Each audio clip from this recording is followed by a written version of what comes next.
ഗുരുവേ ഗൗരചന്ദ്രായ രാധികായ തദാലയെ കൃഷ്ണായ കൃഷ്ണഭക്തായ തദഭക്തായ നമോ നമഃ. ഹരേ കൃഷ്ണ. പ്രിയപ്പെട്ട എല്ലാ ഭക്തർക്കും എൻ്റെ വിനീതമായ സാഷ്ടാംഗ പ്രണാമം. ചൈതന്യ ചരിതാമൃതം ആദിലീലയിലെ 7-ാമത്തെ അധ്യായമാണ് നമ്മൾ പഠിക്കുന്നത്. ശ്ലോകം 80 ആണ് നമ്മൾ ഇന്ന് പഠിക്കാൻ പോകുന്നത്. 80 മുതൽ മുന്നോട്ട് നമ്മൾ പഠിക്കുന്നു. ശ്രീ ചൈതന്യ മഹാപ്രഭു ശ്രീ ഈശ്വരപുരി മഹാരാജിൽ നിന്ന് ദീക്ഷ കിട്ടിയതിന് ശേഷം അദ്ദേഹത്തിനുണ്ടാകുന്ന മാറ്റങ്ങളാണ് നമ്മൾ ഇപ്പോൾ ചർച്ച ചെയ്യുന്നത്. ഹരിനാമത്തിൻ്റെ മഹാത്മ്യവും നമ്മൾ കഴിഞ്ഞ ക്ലാസ്സുകളിൽ ചർച്ച ചെയ്തിരുന്നു. അതിൻ്റെ തുടർച്ചയാണ് ഇന്ന് നമ്മൾ നോക്കാൻ പോകുന്നത്. ആദിലീല അധ്യായം 7 ശ്ലോകം 80. പാഗല ഹായ് ഈലാനാമി ധൈര്യ നാഹിമാനെ ഏത ചിന്തി നിവേദിലോ ഗുരുരാചരണേ. പാഗല ഹായ് ഈലാ ആമി ധൈര്യ നാഹിമാൻ ഏത ചിന്തി നിവേദിലോ ഗുരുരാചരണേ. ശ്ലോകം വായിക്കാം. ഹരേ കൃഷ്ണ. ശ്ലോകം 80. പകല ഹയിലാൻ ആമി ധൈര്യ നാഹി മനെ ഏതാ ചിന്തി നിവേദിലുൻ ഗുരുരചരണേ. കീർത്തനൻ ഭാഗത്തുമ്പായി ശ്രീലപ്രഭാത് കി ജയ്. തിരുനാമങ്ങൾ ജപിക്കുമ്പോൾ ഞാൻ ഒരു ഭ്രാന്തനായി തീരുന്നതായി എനിക്ക് തോന്നി.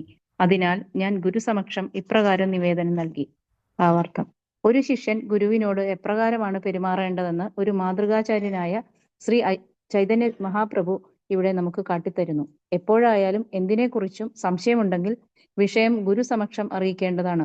തിരുനാമങ്ങൾ ആലപിക്കുകയും നൃത്തം ചെയ്യുകയും ചെയ്യുമ്പോൾ മുക്താത്മാക്കൾക്ക് മാത്രം സാധ്യമായ ആധ്യാത്മിക ഹർഷോന്മാദം ഉണ്ടാകുന്നതായി മഹാപ്രഭു പറഞ്ഞു. തന്റെ മുക്താവസ്ഥയിൽ പോലും അവിടുന്ന് ഇത്തരം സംശയങ്ങൾ ഗുരുവിനോട് അറിയിക്കുകയുണ്ടായി. അതിനാൽ ഏതൊരവസ്ഥയിലും മുക്താവസ്ഥയിൽ പോലും നാം ഗുരുവിൽ നിന്നും സ്വതന്ത്രരാണെന്ന് ചിന്തിക്കുവാൻ പാടില്ല. നമ്മുടെ ആത്മീയ ജീവിതത്തിലെ പുരോഗതിയെ ബാധിക്കുന്ന സംശയങ്ങൾ ഉടനെ തന്നെ ഗുരുവിനെ അറിയിക്കേണ്ടതാണ്. ഹരേ കൃഷ്ണ. താങ്ക് യു പ്രഭു. ഹരേ കൃഷ്ണ. Thank you. നല്ല ശ്ലോകമാണ്. ഇവിടെ മഹാപ്രഭു പറയുന്നു, അദ്ദേഹത്തിൻ്റെ അവസ്ഥ പറയുവാണ്. അപ്പോൾ ഗുരു മന്ത്രം കൊടുത്തു. ഗോപാല മന്ത്രവും ഹരേ കൃഷ്ണ മന്ത്രവും രണ്ടും ചൈതന്യ മഹാപ്രഭുവിന് കൊടുക്കുന്നു. അപ്പോൾ ചൈതന്യ മഹാപ്രഭു നാമം ചൊല്ലി തുടങ്ങുന്നു. അപ്പോൾ നാമത്തിലൂടെ അദ്ദേഹത്തിൻ്റെ ശരീരത്തിൽ അഷ്ടസ്വാധിക വികാരങ്ങൾ കാണപ്പെട്ടു തുടങ്ങി. മാത്രമല്ല, കഴിഞ്ഞ ശ്ലോകങ്ങളിൽ നമ്മൾ കണ്ടു, മഹാപ്രഭു പറയുന്നു, വല്ലാത്തൊരു ഉന്മത്ത അവസ്ഥയിലേക്ക് ഞാൻ പോകുന്നു ഈ നാമം ചൊല്ലുമ്പോൾ. ഇപ്പോൾ ഇവിടെയും പറയുന്നുണ്ട് ഭ്രാന്തനെ പോലെയെന്ന്. ഭ്രാന്തൻ എന്ന് പറയുന്നത്, ഈ ഒരു ഭ്രാന്ത് വരാൻ വേണ്ടി പ്രാർത്ഥിക്കണം നമ്മൾ, അല്ലെങ്കിൽ അതിനു വേണ്ടി അതാണ് നമ്മുടെ ജീവിത ലക്ഷ്യം. ഏത് ഭ്രാന്ത്? നാമം ചൊല്ലുമ്പോൾ തോന്നുന്ന ആ ഒരു എസ്റ്റസി എന്ന് പറയുന്നത്, ഉന്മാദ അവസ്ഥ, അതാണ് ഇവിടെ ഭ്രാന്ത് എന്ന് പറയുന്നത്. പുറമേ കാണുന്നവർക്ക് ഭൗതിക തലത്തിൽ നോക്കുന്ന ഭ്രാന്തല്ല ഇത്. അതീന്ദ്രിയ തലത്തിൽ ഉള്ള ഒരു ഭ്രാന്ത് അത് ആവശ്യമാണ്. നാമത്തോടുള്ള അറ്റാച്ച്മെൻറ്റ്, അതേപോലെ ഭഗവാനോടുള്ള ഒരു അതീന്ദ്രിയമായിട്ടുള്ള ഒരു സ്നേഹബന്ധം. അപ്പോൾ അതിൽ നമുക്ക് ഒരു ഇതേപോലുള്ള അവസ്ഥ വരുമ്പോൾ, ഉന്മത്ത അവസ്ഥ വരുന്നത്, ആക്ച്വലി അത് നമ്മുടെ പ്രയോജനമാണ്. അത് പ്രയോജനം എന്ന് പറഞ്ഞാൽ ലക്ഷ്യമാണ്. മഹാപ്രഭു അത് ഓൾറെഡി ഇവിടെ അനുഭവിക്കുന്നു. അപ്പോൾ ഇനി അദ്ദേഹം ഗുരുവിനോട് ചോദിക്കുകയാണ്, എന്തുകൊണ്ടാണ് എനിക്ക് ഇങ്ങനെയൊക്കെ തോന്നുന്നത്? നാമം ചൊല്ലുമ്പോൾ എനിക്ക് ഭ്രാന്തനെ പോലെ വല്ലാത്തൊരു ഫീലിങ്സാണ്. ഉന്മത്ത അവസ്ഥയിലേക്ക് പോകുന്നു. ഭ്രാന്തനെ പോലെ, അല്ലെങ്കിൽ ഭ്രാന്തനെ പോലെ എന്ന് ഉദ്ദേശിക്കുന്നത് എന്താണ് എൻ്റെ മനസ്സ് ചെയ്യുന്നത്, അല്ലെങ്കിൽ എന്താണ് ഞാൻ പ്രവർത്തിക്കുന്നത് എന്നുള്ളൊരു ബോധം നഷ്ടപ്പെടുന്നു. അത്രമാത്രം, അതായത് പൂർണ്ണമായിട്ടും അതീന്ദ്രിയ തലത്തിൽ പോകുന്നു. അപ്പോൾ അദ്ദേഹത്തിൻ്റെ ശ്രീ ഗുരുവിനോട് ചോദിക്കുകയാണ്, എന്തുകൊണ്ടാണത് സംഭവിക്കുന്നത്? എന്തുകൊണ്ടാണ് എനിക്കിങ്ങനെ തോന്നുന്നത്? ശ്രീല പ്രഭുപാജി ഈ ഒരു ശ്ലോകത്തിൽ നിന്ന് മനോഹരമായിട്ടുള്ള ലെസൺ അദ്ദേഹം എക്സ്ട്രാക്ട് ചെയ്തെടുത്തിട്ടുണ്ട്. പർപ്പോട്ടിൽ അതാണ് പറയുന്നത്. അദ്ദേഹം പറയുന്നു, ചൈതന്യ മഹാപ്രഭു നോക്കൂ, ശ്ലോകം മഹാപ്രഭുവിന് സംശയം തോന്നിയപ്പോൾ മഹാപ്രഭുവിന് നാമം ചൊല്ലുമ്പോൾ ഉന്മാദം വരുന്നു, ഉന്മത്ത അവസ്ഥയിൽ പോകുന്നു. അത് എന്തുകൊണ്ടാണെന്ന് അദ്ദേഹത്തിൻ്റെ ഗുരുവിനോട് ചോദിച്ചു. അത്രയേ പറഞ്ഞുള്ളൂ. പക്ഷേ ശ്രീല പ്രഭുപാദിൻ്റെ ഭാവാർത്ഥത്തിൻ്റെ ഇമ്പോർട്ടൻസ് ആണ് നമുക്ക് മനസ്സിലാക്കാൻ പറ്റുന്നത്. അപ്പോൾ അത്രേ പറഞ്ഞു. പക്ഷേ പ്രഭുപാദ് അതിനകത്ത് നിന്ന് ലെസൺ, നമുക്ക് പഠിക്കാനുള്ള പ്രാക്ടിക്കലായിട്ടുള്ള ലെസൺ അതിൽ നിന്ന് അദ്ദേഹം ലെൻസ് വെച്ച് നമുക്ക് എക്സ്ട്രാക്ട് ചെയ്ത് കാണിച്ചു തരുന്നു. എന്താണ് പറയുന്നത്? ഇവിടെ പറയുന്നു ചൈതന്യ മഹാപ്രഭു ഐഡിയൽ ആയിട്ടുള്ള ഒരു ടീച്ചറാണ്, ഒരു അധ്യാപകനാണ്. കാരണം അദ്ദേഹം കാണിച്ചു തരുന്നു എങ്ങനെയായിരിക്കണം ഒരു ശിഷ്യൻ എന്നുള്ളത്. ചൈതന്യ മഹാപ്രഭുവിൻ്റെ ലീല അങ്ങനെയാണ്. ചൈതന്യ മഹാപ്രഭുവും അദ്ദേഹത്തിൻ്റെ പാർഷദരും ചെയ്തിട്ടുള്ളത് ശിഖായെ ശരണാഗതി, അല്ലെങ്കിൽ എല്ലാം മഹാപ്രഭു എങ്ങനെയാണ് ഒരു ഭക്തനായിരിക്കേണ്ടതെന്നുള്ളത് അദ്ദേഹത്തിൻ്റെ ലീലകളിലൂടെ അദ്ദേഹവും അദ്ദേഹത്തിൻ്റെ പാർഷദരും എല്ലാവരും കൂടെ നമ്മളെ പഠിപ്പിക്കുന്നു. അപ്പോൾ ഈ ഒരു ശ്ലോകത്തിൽ നിന്ന് നമ്മുടെ പ്രഭുപാദ് പറയുന്നു ചൈതന്യ മഹാപ്രഭു എങ്ങനെയായിരിക്കണം ഒരു ഡിസൈപ്പിൾ അല്ലെങ്കിൽ ഒരു ശിഷ്യൻ എന്നുള്ളത്, ആത്മീയ ഗുരുവിൻ്റെ അടുത്ത് എങ്ങനെയായിരിക്കണം എന്നുള്ളത് മഹാപ്രഭു കാണിച്ചു തരുന്നു അദ്ദേഹത്തിൻ്റെ എക്സാമ്പിളിലൂടെ. ഗദ്യത് ആചരതി ശ്രേഷ്ഠ തത്തത് ഏവേതരോ ജന, അല്ലേ? ഭഗവത്ഗീതയിൽ പറയുന്നു. അതായത് ശ്രേഷ്ഠരായിട്ടുള്ളവർ ചെയ്യുന്നതനുസരിച്ച് ഫോളോ ചെയ്യാൻ ആളുകളുണ്ട്. അപ്പോൾ മഹാപ്രഭു നമുക്ക് കാണിച്ചു തരുവാണ് എങ്ങനെയായിരിക്കണം എന്നുള്ളത്. ഇന്ന് പ്രഭുപാദ് എന്നിട്ട് പറയുന്നു ഒരു ശിഷ്യനെ സംബന്ധിച്ച് ആത്മീയ തലത്തിൽ എന്ത് സംശയങ്ങൾ വന്നാലും ഉടനെ തന്നെ താമസിക്കാതെ അത് ഗുരുവായിട്ട് ചർച്ച ചെയ്ത് ക്ലാരിഫൈ ചെയ്യണം എന്നുള്ളത്. ആ ഒരു ലെസൺ അദ്ദേഹം അതിൽ നിന്ന് ചകഞ്ഞെടുത്തേക്ക് വേണം ഈ ഒരു ശ്ലോകത്തിൽ നിന്ന്. എന്തുകൊണ്ട് മഹാപ്രഭുവിൻ്റെ അവസ്ഥ, മഹാപ്രഭുവിന് നാമം ചൊല്ലുമ്പോൾ, കീർത്തനം ചൊല്ലുമ്പോൾ അദ്ദേഹം ഉന്മത്ത അവസ്ഥയിലേക്ക് പോകുന്നു, എന്തുകൊണ്ടാണ് എന്നുള്ളതാണ് ചോദ്യം. പിന്നെ പറയുന്നു പ്രഭുപാദ് ഒരു പോയിന്റ് കൂടെ പറയുന്നത്, ഈ ഒരു ഉന്മത്ത അവസ്ഥയിലേക്ക് പോകുന്നത് നാമം ചൊല്ലുമ്പോൾ, അതായത് നാമം ചൊല്ലുമ്പോഴോ കീർത്തനം ചൊല്ലുമ്പോഴോ കീർത്തനത്തിൽ ഡാൻസ് കളിക്കുമ്പോഴോ. കാരണം അദ്ദേഹം പറയുന്നു ഈവൻ മുക്താത്മാക്കൾക്ക് പോലും സംഭവിക്കുന്നു, മുക്താത്മാക്കൾക്ക് പോലും ഈ ഒരു ഉന്മത്ത അവസ്ഥ തോന്നുന്നു. അത്രമാത്രം ശക്തിയാണ് കീർത്തനത്തിനും നാമത്തിനും ഉള്ളത് എന്നുള്ളതാണ് പറയുന്നത്. ഇവിടെ അദ്ദേഹം ക്ലാരിഫൈ ചെയ്യുന്നു, അദ്ദേഹം മഹാപ്രഭു കൃഷ്ണനാണ്, പക്ഷെ എന്നാലും അദ്ദേഹം ഇപ്പോൾ ഭക്തഭാവത്തിലാണുള്ളത്. അതുകൊണ്ട് അദ്ദേഹം നമ്മളെ കാണിക്കാൻ വേണ്ടി, പഠിപ്പിക്കാൻ വേണ്ടി അദ്ദേഹം അദ്ദേഹത്തിൻ്റെ ആത്മീയ ഗുരുവിനോട് ചോദിക്കുകയാണ് എന്തുകൊണ്ടാണ് ഈ ഒരു അവസ്ഥ, ഈ ഒരു കണ്ടീഷൻ എന്തുകൊണ്ടാണ് എനിക്ക് ഉള്ളത്. ഇപ്പോൾ പ്രഭുപാദ് പറയുന്നത് നമ്മളിങ്ങനെ ആയിരിക്കണം, ഇത് മഹാപ്രഭുവിൻ്റെ പാത നമ്മൾ പിന്തുടരണം.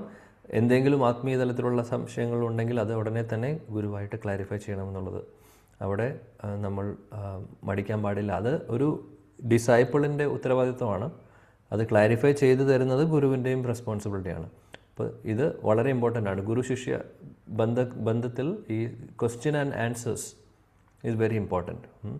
അപ്പോൾ ദീക്ഷാഗുരുവായിട്ടുള്ള ഒരു സമ്പർക്കം എപ്പോഴും ഉണ്ടെങ്കിൽ ഏറ്റവും നല്ലത് എപ്പോഴും ദീക്ഷാഗുരുവായിട്ട് ഡീൽ ചെയ്യുക എന്നുള്ളതാണ്. ഡയറക്റ്റ് ഡീലിങ്സ് അതിനുള്ള അവസരം ഉണ്ടെങ്കിൽ. അതില്ലെങ്കിൽ നമ്മുടെ ദീക്ഷാഗുരു തന്നെ ദീക്ഷാഗുരുവിൻ്റെ കൃപ കൊണ്ട് കിട്ടിയിട്ടുള്ള നമ്മുടെ ആത്മീയ ശിക്ഷാഗുരു അല്ലെങ്കിൽ ആത്മാർത്ഥതയോട് കൂടിയിട്ടുള്ള അങ്ങനെയുള്ളൊരു ശിക്ഷാഗുരു നമുക്കുണ്ടെങ്കിൽ ആ വ്യക്തിയോടും ചോദിക്കാം. കാര്യം ആ വ്യക്തി പ്രതിനിധീകരിക്കുന്നത്, റെപ്രസെൻ്റ് ചെയ്യുന്നത് ദീക്ഷാഗുരുവിനെയാണ്. അപ്പോൾ ദീക്ഷാഗുരുവിൻ്റെ ഫിസിക്കൽ പ്രസൻസിന് അഭാവത്തിൽ ശിക്ഷാഗുരു ആ റോള് എടുക്കുന്നു. ആ റോൾ എടുക്കുകയെന്ന് പറഞ്ഞു കഴിഞ്ഞാൽ നമ്മുടെ ഗൈഡ് ചെയ്യാനും ഡേ ടു ഡേ ബേസിസിൽ നമുക്കുള്ള ഗൈഡൻസിനും ക്ലാരിഫിക്കേഷനും ഒക്കെ അതാണ് ശിക്ഷാഗുരുവിൻ്റെ റോള്. ഡെഫിനറ്റ്ലി നമ്മൾ ഈവൺ IDC കോഴ്സിലൊക്കെ പഠിച്ചിട്ടുണ്ടാവും.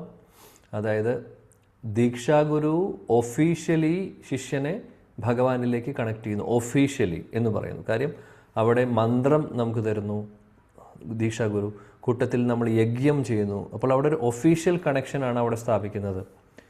അതേപോലെ തന്നെ ശിക്ഷാഗുരുവും നമ്മളെ ഭഗവാനിലേക്ക് എത്തിക്കുന്നുണ്ട്, കണക്ഷൻ തരുന്നുണ്ട്. അത് ഒഫീഷ്യൽ ആയിട്ടുള്ളൊരു മെത്തേഡിൽ കൂടിയല്ല, പക്ഷേ എന്നാലും ശിക്ഷയിലൂടെ അല്ലെങ്കിൽ ഇതേപോലെ എന്താ പറയുക ശാസ്ത്രങ്ങൾ പഠിപ്പിച്ചിട്ടോ അല്ലെങ്കിൽ നിർദ്ദേശങ്ങളോട് അഡ്വൈസസോ അല്ലെങ്കിൽ എന്താണെങ്കിലും ആത്മീയ തലത്തിലുള്ള ആ ജ്ഞാനം പകർന്നു തന്നിട്ടോ അങ്ങനെ ശിക്ഷയിലൂടെ നമ്മളെ ഭഗവാനിലേക്ക് കണക്ട് ചെയ്യുന്നു. അപ്പോൾ ദീക്ഷാഗുരു 2 റോളും ചെയ്യുന്നു. ദീക്ഷാഗുരു ഈസ് ഓൾസോ ശിക്ഷാഗുരു. അതാണ് നമ്മൾ മനസ്സിലാക്കേണ്ടത്. നമ്മുടെ പ്രൈമറി ശിക്ഷാഗുരു എന്ന് പറഞ്ഞു കഴിഞ്ഞാൽ അത് നമ്മുടെ ദീക്ഷാഗുരു തന്നെയാണ്. അപ്പോൾ ദീക്ഷാഗുരുവിനെ നമ്മൾ ശിക്ഷാഗുരുവായിട്ടും ദീക്ഷാഗുരുവായിട്ടും കാണണം. ഇനി അദ്ദേഹത്തിൻ്റെ ഫിസിക്കൽ പ്രസൻസ് എപ്പോഴും ഉണ്ടായിക്കൊള്ളണമെന്നില്ല. അദ്ദേഹം ഉള്ള സമയത്തും നമുക്ക് എപ്പോഴും കിട്ടിക്കൊള്ളണമെന്നില്ല. ഒരുപാട് ഡിസൈപ്പിൾസ് ഉണ്ടാവും. അതേപോലെ തന്നെ പല സ്ഥലങ്ങളിലേക്കും പ്രചരണം ചെയ്യാൻ വേണ്ടി സഞ്ചരിക്കും. അപ്പോൾ ഫിസിക്കലി നമുക്ക് ഇൻറ്ററാക്ട് ചെയ്യാനോ അല്ലെങ്കിൽ സമയമോ അല്ലെങ്കിൽ അതിനുള്ള അവസരങ്ങളോ കിട്ടാനുള്ള സാധ്യത വളരെ കുറവാണ്. അപ്പോൾ അങ്ങനെയുള്ള സാഹചര്യത്തിൽ നമുക്ക് ഒരു ശിക്ഷാഗുരു അത്യാവശ്യമാണ്. അതൊരു സംശയവും വേണ്ട. അത് വേണ്ട എന്ന് ചിന്തിക്കുന്നുണ്ടെങ്കിൽ അത് ഏറ്റവും വലിയ വെട്ടിത്തരമാണ്. കാര്യം ഡേ ടു ഡേ ബേസിസിൽ നമുക്ക് റിപ്പോർട്ട് ചെയ്യാനും ക്ലാരിഫൈ ചെയ്യാനും ഗൈഡൻസ് എടുക്കാനും ഒരു വളരെ ആത്മാർത്ഥതയുള്ള അല്ലെങ്കിൽ ആത്മാർത്ഥതയോടുകൂടി പരിശ്രമിക്കുന്ന അറ്റ്ലീസ്റ്റ് ഒരു നല്ലൊരു ഡിവോട്ടിയെ നമുക്ക് ശിക്ഷാഗുരുവായി കിട്ടിയാൽ അത് നമ്മുടെ മഹാസൗഭാഗ്യമാണ്. അത് കിട്ടാതിരിക്കില്ല. നമ്മുടെ ആഗ്രഹവും പ്രാർത്ഥനയും ഭഗവാന്റെ കൃപയും അതായത് നമ്മൾ അതിനു വേണ്ടി പ്രാർത്ഥിക്കണം. അപ്പോൾ അങ്ങനെയുള്ളൊരു വ്യക്തിയെ ഗുരു തന്നെ, നമ്മുടെ ദീക്ഷാഗുരുവും ഭഗവാനും തന്നെ, അവർ രണ്ടുപേരും നമ്മുടെ മുമ്പിലേക്ക് എത്തിക്കും അങ്ങനൊരു ശിക്ഷാഗുരുവിനെ. ഇത് വെറുതെ പറയുന്നതല്ല, ഇത് സത്യമാണ്. സീരിയസ് ആയിട്ടുള്ളൊരു വ്യക്തി നമ്മുടെ മുമ്പിൽ വരും. അപ്പോൾ നമ്മുടെ ഭാഗത്തുനിന്നുള്ള പ്രേയേഴ്സും അത്യാവശ്യമാണ്. അങ്ങനെ വന്നാൽ പിന്നെ അവർ നോക്കിക്കോളും ബാക്കിയുള്ള കാര്യങ്ങൾ. പിന്നെ അവർ ചൈതന്യ ചരിതാമൃതത്തിൽ തന്നെ ശ്ലോകം നമ്മൾ പഠിച്ചിട്ടുണ്ട്. ശിക്ഷാഗുരു കെ കൃഷ്ണ, അതായത് ശിക്ഷാഗുരു എന്ന് പറയുന്നതും കൃഷ്ണനെ പ്രതിനിധീകരിക്കുന്നു എന്നുള്ളത്. കാര്യം ദീക്ഷാഗുരു റെപ്രസെൻ്റ് ചെയ്യുന്ന പോലെ തന്നെ ശിക്ഷാഗുരുവും അങ്ങനെ തന്നെയാണ്. രണ്ടും തമ്മിൽ വ്യത്യാസമില്ല എന്നുള്ളത് അവിടെ പറയുന്നുണ്ട്. കൃഷ്ണദാസ് കവിരാജ് ഗോസ്വാമി പറയും. നമ്മൾ ആ ശ്ലോകം ഓൾറെഡി പഠിച്ചു. തുടക്കത്തിൽ ആദ്യത്തെ അധ്യായങ്ങളിലാണത് വരുന്നത്. അപ്പോൾ എനിവേ, അപ്പോൾ ആ ഒരു ഇമ്പോർട്ടൻസ് ഉണ്ട്. അപ്പോൾ നമ്മൾ അങ്ങനെയുള്ളൊരു വ്യക്തി നമ്മുടെ ജീവിതത്തിലുണ്ടെങ്കിൽ ആ രീതിയിൽ തന്നെ അവരെ കണ്ട് ആ ബഹുമാനത്തോടു കൂടി റെസ്പെക്റ്റ് ചെയ്തുകൊണ്ട് ആ ഒരു നമ്മുടെ ദീക്ഷാഗുരുവിന് കൊടുക്കുന്ന അല്ലെങ്കിൽ അറ്റ്ലീസ്റ്റ് അതേപോലെ അല്ലെങ്കിൽ നമ്മൾ എന്താ പറയുക, അദ്ദേഹത്തെ പ്രതിനിധീകരിക്കുന്നത് കൊണ്ട് നമ്മൾ അതേപോലെ ബഹുമാനിക്കുകയും സേവിക്കുകയും ഒക്കെ ചെയ്യണം. അത് വളരെ ഇമ്പോർട്ടൻ്റ് ആയിട്ടുള്ളൊരു കാര്യമാണ്. അല്ലാതെ ഈ സാധാരണ സംഭവിക്കുന്നത് ഫെമിലിയാരിറ്റി കൂടുമ്പോൾ നമുക്ക് കാര്യം ശിക്ഷാഗുരുവായിട്ടുള്ള ഡീലിങ്സ് കുറച്ചും കൂടെ ഇൻഫോർമലായി മാറും. പതുക്കെ ഇൻഫോർമലും ആവും. പിന്നെ എപ്പോഴും കാണുന്നു എന്നുള്ളതൊരു കാര്യം കൂടെ വരുമ്പോൾ ഫെമിലിയാരിറ്റി വരുമ്പോൾ അവിടെ ഫെമിലിയാരിറ്റി ലീഡ്സ് ടു കണ്ടം. അതായത് പിന്നെ നമ്മൾ അതൊരു ഫ്രണ്ട്ലി നേച്ചറായി കഴിഞ്ഞാൽ അത് അപകടമാണ് ശരിക്കും. കാര്യം പിന്നെ റെസ്പെക്റ്റ് പോവും. അപ്പോൾ പിന്നെ നമ്മൾ ആ ഒരു റെസ്പെക്റ്റ് പോയി കഴിഞ്ഞാൽ പിന്നെ എല്ലാം നഷ്ടപ്പെടും. അപ്പോൾ നമ്മൾ വളരെയധികം ശ്രദ്ധിക്കണം. അപ്പോൾ ഫ്രണ്ട്ഷിപ്പല്ല, ഫ്രണ്ട്ഷിപ്പ് എന്ന് പറഞ്ഞാൽ ഫ്രണ്ടിനെ പോലെയും ഗുരുവിനെ പോലെയും അച്ഛനെ പോലെയും അമ്മയെ പോലെയൊക്കെയാണ്. പക്ഷേ എന്നാലും നമ്മളെപ്പോഴും ആ ഒരു എന്താ പറയുക ബൗണ്ടറീസ് എപ്പോഴും നമ്മൾ ഓർക്കണം എന്നുള്ളത്. ഫെമിലിയാരിറ്റി വന്ന് നമ്മൾ ഇപ്പോൾ പലപ്പോഴും സംഭവിക്കുന്നത് നമ്മൾ ഇപ്പോൾ ഉദാഹരണം പറയുകയാണെങ്കിൽ ഫെമിലിയാരിറ്റി കൂടി തമാശ, ചിലപ്പോൾ അവർ നമ്മളോട് തമാശ പറയുന്നുണ്ടാവും. അപ്പോൾ നമ്മളും തമാശയിൽ കൂടും നമ്മളും തിരിച്ചെന്തെങ്കിലും പറയുമ്പോൾ എല്ലാവരും ചിരിക്കും. കൂട്ടത്തിൽ നമ്മളെ ഇപ്പോൾ ശിക്ഷാഗുരു കളിയാക്കി എന്ന് വയ്ക്കുക. ഉദാഹരണം പറയുകയാണ്. അങ്ങനെ ചെയ്താലോ ചെയ്തില്ലെങ്കിലും തമാശ രൂപത്തിൽ എന്തെങ്കിലും പറഞ്ഞു എന്ന് വയ്ക്കുക. അപ്പോൾ തിരിച്ചങ്ങോട്ട് പറയുകയാണെങ്കിൽ ശിക്ഷാഗുരു ആവട്ടെ ദീക്ഷാഗുരു ആവട്ടെ ആര് വേണമെങ്കിൽ ആവട്ടെ, ആ ഒരു പൊസിഷനിലിരിക്കുന്ന തിരിച്ച് നമ്മൾ ജോക്ക് ചെയ്ത് കളിയാക്കുന്ന രീതിയിൽ പറഞ്ഞാൽ that's not good actually. We have to be really careful of all these. ഇതെല്ലാം നമ്മൾ ശ്രദ്ധിക്കേണ്ട കാര്യങ്ങളാണ്. എനിവേ, ഇപ്പോൾ പ്രഭുപാദ് പറയുന്നു എന്തൊക്കെയുണ്ടെങ്കിലും ക്ലാരിഫൈ ചെയ്യണം എന്നുള്ളത്. അതിന് വേണ്ടിയിട്ട് അതാണ് അവരുടെ റോള്. അവരുടെ റോൾ അതാണ്. സോ വി ഹാവ് ടു കാര്യം നാളെ നമ്മളും ഈ റോളിലേക്ക് വരാൻ പോകുന്ന ആൾക്കാരാണ്. അത് നമുക്ക് ഓർക്കണം. ഇന്ന് നമ്മൾ ആരുടെയെങ്കിലും ശിക്ഷ അല്ലെങ്കിൽ നമ്മൾ സ്വീകരിക്കുന്നുണ്ടാവും. ഇപ്പോൾ ദീക്ഷാഗുരു ദീക്ഷ തന്നു കഴിഞ്ഞാൽ പിന്നെ അദ്ദേഹം ഹാൻഡ് ഓവർ, അതായത് അദ്ദേഹത്തിൻ്റെ ലീല അവസാനിച്ചു കഴിഞ്ഞാൽ അദ്ദേഹം തിരിച്ചു പോകുന്നു. പിന്നീട് നമ്മളത് മുന്നോട്ട് കൊണ്ടുപോകണം. അപ്പോൾ നമ്മുടെ ഗുരുജനങ്ങളും പ്രഭുപാദ് എപ്പോഴും പറയും, അതായത് ആയിരക്കണക്കിന് പതിനായിരക്കണക്കിന് ലക്ഷക്കണക്കിന് ആചാര്യന്മാർ വേണം എന്നുള്ളത്. അതായത് നമ്മൾ പഠിക്കുക, മറ്റുള്ളവരെ പഠിപ്പിക്കുക. അപ്പോൾ ഈ ഒരു പരമ്പര കണ്ടിന്യൂ ആയിട്ട് പോകണം. അപ്പോൾ ഈ റെസ്പോൺസിബിലിറ്റി ഒരു സമയം വരുമ്പോൾ നമ്മളും എടുക്കേണ്ടതാണ്. അപ്പോൾ അത് എപ്പോഴും ഓർമ്മ വേണം. അപ്പോൾ അതുകൊണ്ട് പ്രോപ്പറായിട്ടുള്ളൊരു ട്രെയിനിങ്ങോട് കൂടി തന്നെ മുന്നോട്ട് പോയി അപ്പം നമ്മൾ ആ ഒരു എന്താ പറയുക, ആ ഒരു പരമ്പര ഫോളോ ചെയ്തുകൊണ്ട് അത് തന്നെ നമ്മൾ മുന്നോട്ട് കൊണ്ടുപോകാൻ നോക്കുക. ഇത് വളരെ ഇമ്പോർട്ടൻ്റ് ആണ്. എല്ലാ ഗുരുജനങ്ങളും പറയുന്ന കാര്യമാണ്, എല്ലാവരും പറയുന്ന കാര്യമാണ്. ഓക്കെ, ശ്ലോകം അടുത്തത് 81. കിബ മന്ത്ര ദീല ഗോസായ് കിബ താരബൽ ജപിത്തെ ജപിത്തെ മന്ത്ര കരീല പാഗൽ. ഫേമസ് ആയിട്ടുള്ള ശ്ലോകം. ഹരേ കൃഷ്ണ. ശ്ലോകം 81. കീബ മന്ത്ര ദീല ഗോസാനി കീബ താരബല ജബിദേ മന്ത്ര കരീല പാഗലം. വിവർത്തനം ഭാവാർത്ഥം. മെസ്സി ഭക്തിവേദാന്ത സ്വാമി ശ്രീല പ്രഭുപാദ് കി ജയ്. അല്ലയോ പ്രഭു, അങ്ങെനിക്ക് ഏതുതരം മന്ത്രമാണ് നൽകിയത്? ഈ മഹാമന്ത്രം ജപിക്കും തോറും ഞാൻ ഭ്രാന്തനായി തീരുന്നു. ഭാവാർത്ഥം. ശ്രീ ചൈതന്യ മഹാപ്രഭു തന്റെ ശിക്ഷാഷ്ടകത്തിൽ ഇപ്രകാരം പ്രാർത്ഥിക്കുന്നു. യുഗായുധം നിമിഷേണ ചക്ഷുഷാ പ്രാവൃഷായുധം ശൂന്യായുധം ജഗത് സർവം ഗോവിന്ദ വിരഹേണമേ. അല്ലയോ ഗോവിന്ദ, അങ്ങയുടെ വേർപാട് അനുഭവിക്കവേ ഒരു നിമിഷം, ഒരു യുഗമോ അതിലധികമോ ആയി എനിക്ക് തോന്നുന്നു. എന്റെ നേത്രങ്ങളിൽ നിന്ന് പെരുമഴ പോലെ കണ്ണുനീർ പ്രവഹിക്കുന്നു. അങ്ങയുടെ സാന്നിധ്യമില്ലാതെ ഈ ലോകമെല്ലാം ശൂന്യമായി എനിക്ക് അനുഭവപ്പെടുന്നു. ഹരേ കൃഷ്ണ മഹാമന്ത്ര ജപം ജപിക്കുമ്പോൾ നയനങ്ങളിൽ അശ്രുക്കൾ നിറയണമെന്നും ശബ്ദമിടറണമെന്നും ഹൃദയത്തുടിപ്പ് അനുഭവപ്പെടണമെന്നുമാണ് ഒരു ഭക്തന്റെ അഭിലാഷം. ഇവ നാമജപത്തിലുണ്ടാകുന്ന ഉത്തമ ലക്ഷണങ്ങളാണ്. ആധ്യാത്മിക ഭാവാവസ്ഥയിൽ ഗോവിന്ദന്റെ സാന്നിധ്യമില്ലാത്ത ലോകം ശൂന്യമായി ഭക്തൻ അനുഭവപ്പെടുന്നു. ഇത് ഭഗവാനിൽ നിന്നുള്ള വിരഹത്തിന്റെ ലക്ഷണമാണ്. ഭൗതിക ജീവിതത്തിൽ നാം എല്ലാം ഗോവിന്ദനിൽ നിന്നും വേർപെട്ട് ഭൗതികമായ ഇന്ദ്രിയാസ്വാദനത്തിൽ വ്യാപൃതരായിരിക്കുകയാണ്. അതിനാൽ ഇന്ദ്രിയങ്ങൾ ആത്മീയ വിധാനത്തിലെത്തുമ്പോൾ ഒരു ഭക്തൻ ഗോവിന്ദ ദർശനത്തിന് ആകാംക്ഷാഭരിതനാവുകയും ഗോവിന്ദന്റെ അസാന്നിധ്യത്തിൽ ലോകം മുഴുവൻ അദ്ദേഹത്തിന് ശൂന്യമായി അനുഭവപ്പെടുകയും ചെയ്യുന്നു. ഹരേ കൃഷ്ണ. ഹരേ കൃഷ്ണ പ്രഭുജി.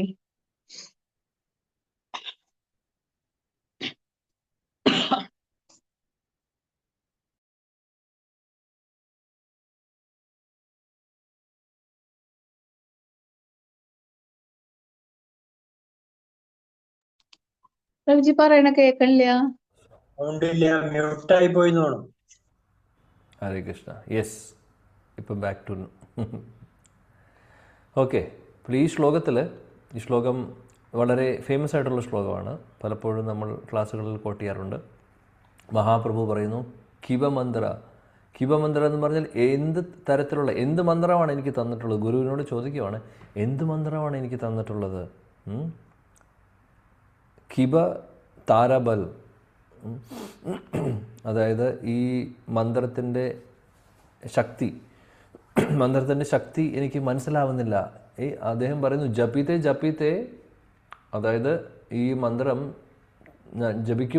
ചൊല്ലുമ്പോൾ കരീല പാഗൽ, ഞാൻ ഭ്രാന്തനെ പോലെയാവുന്നു, ഉന്മത്ത അവസ്ഥയിലാവുന്നു. മഹാപ്രഭു അദ്ദേഹത്തിൻ്റെ ഗുരു ശ്രീ ഈശ്വരപുരിയോട് ചോദിക്കുന്നതാണ്. ശിലപ്രഭുപാജി അതിമനോഹരമായിട്ട് ശിഷ്യാഷ്ടകത്തിലെ ശ്ലോകം കോട്ട് ചെയ്തുകൊണ്ട് മനോഹരമായിട്ടുള്ള ഒരു അടുത്ത ഇമ്പോർട്ടൻ്റ് ആയിട്ടുള്ളൊരു മെസ്സേജ് നമുക്ക് തന്നിരിക്കുന്നു. എന്താണ് പറയുന്നത്?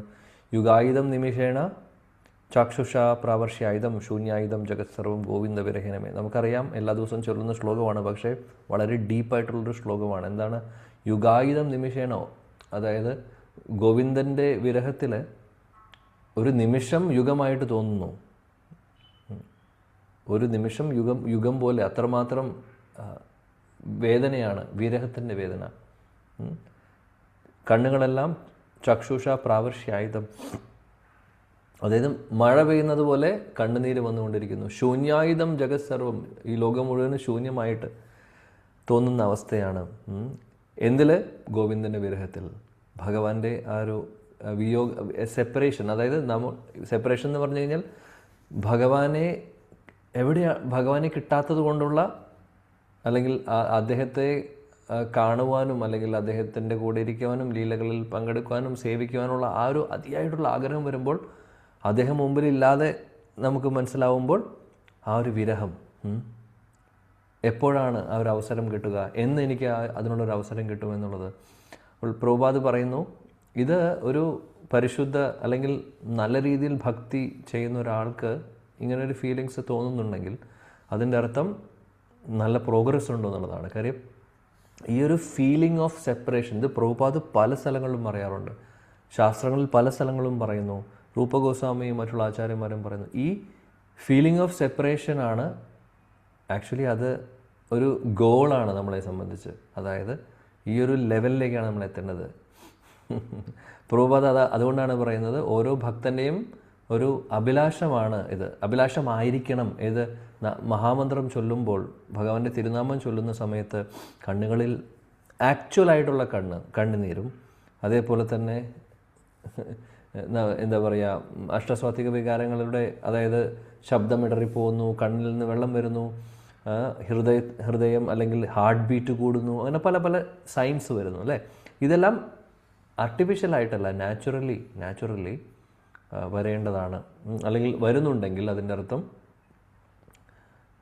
എന്തൊക്കെയോ സംഭവിക്കുന്നുണ്ടെന്നുള്ളതാണ്. അതായത് ഇത് കറക്റ്റായിട്ടുള്ള ആ ഒരു എഫക്റ്റ്, അത് പറയുന്നത് ഇതൊക്കെ വളരെ ശ്രേഷ്ഠമായിട്ടുള്ള വളരെ നല്ല സൈൻസാണ്, സിംറ്റംസാണ് നാമം ജപിക്കുമ്പോൾ ഇങ്ങനെയൊക്കെ തോന്നുന്നുണ്ടെങ്കിൽ.